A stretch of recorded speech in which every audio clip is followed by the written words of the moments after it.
दोस्तों नमस्कार। मैं अंधभक्त बोल रहा हूँ और अभी थोड़ी देर पहले मैंने एक वीडियो बनाई थी। उस वीडियो में मैंने कुछ बताने का प्रयत्न किया कि कैसे विपक्ष जो है हमारे ऊपर उंगली उठा रहा है। लेकिन उस विपक्ष से ये पूछो कि देश का ताना बाना और बच्चों की सुरक्षा के मामले पर वो सवाल उठा रही थी, और ये वो पार्टी सवाल उठा रही थी कि जिसमें उनके टाइम में हम अपने घर से निकल गए तो शाम को ये नहीं पता चलता था कि हम अपने घर पहुँचेंगे या नहीं पहुँचेंगे। घर से जो कुछ लेकर निकले वो सुरक्षित घर आएगा या नहीं आएगा।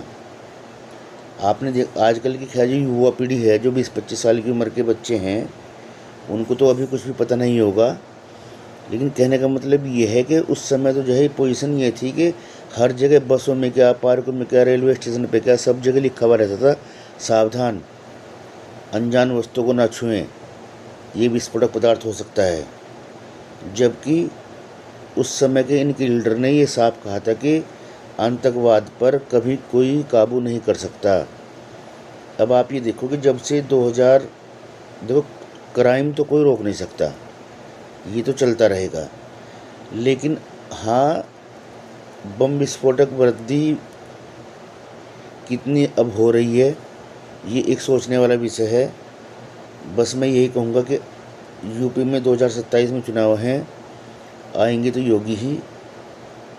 क्योंकि वैसे मेरी दिली इच्छा ये है कि योगी जी को अब प्रधानमंत्री बन जाना चाहिए, क्योंकि वे तुरंत निर्णय लेते हैं। लेकिन जो हमारे पीएम भी निर्णय लेते हैं वो थोड़ा सोच समझ के लेते हैं, क्योंकि और भी 55-60 देश हैं, उनको भी साथ लेकर चलना पड़ता है। कहने को तो एकदम कह दो, कोई कुछ भी मुँह उठा के आके बोलते नहीं हैं, चुप हैं, पीएम किसी की आर्थिक कठपुतली हैं, कुछ भी कह लो। लेकिन बस कहने का मतलब ये है कि थोड़ा ध्यान रखो, किसी के बहकावे में मत आना। आज सुबह मैं वो देख रहा था एक वीडियो, कॉकरोच जनता पार्टी वाली, उसमें जो है कल परसों जो है वहाँ से कोलकाता में वो था योग दिवस। उस मौके पर पीएम जो है 11:15 बजे दिल्ली अंतर्राष्ट्रीय हवाई अड्डे पर उतर गए थे और 12 बजे नीट का पेपर शुरू होना था। उन्होंने आधा पौन घंटा वहीं पर इंतज़ार किया अपनी एसपीजी के साथ।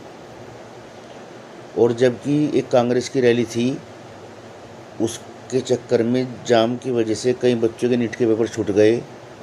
उस मामले में जो है कुछ कॉकरोच जनता पार्टी के जो फाउंडर हैं अभिजीत दीपके, उससे कोई बात हो रही तो कहने लगा भी ये बताओ सेंटर में सरकार किसकी है, जिम्मेदारी किसकी है। तो जब पत्रकार ने उनसे पूछा कि ये जो माननीय नीट का पेपर हुआ है और उसमें जो माननीय कांग्रेस की वजह से जो बच्चों के पेपर छूट गए हैं, इस बारे में आप क्या कहेंगे। तो इस बारे में उसने चुप्पी साध ली। अब मैं ज़्यादा क्या कुछ कहूँ, आगे आप खुद समझदार हैं। आज के लिए इतना ही बहुत है। वीडियो अच्छी लगे तो शेयर कर दिया करो। जय श्री राम।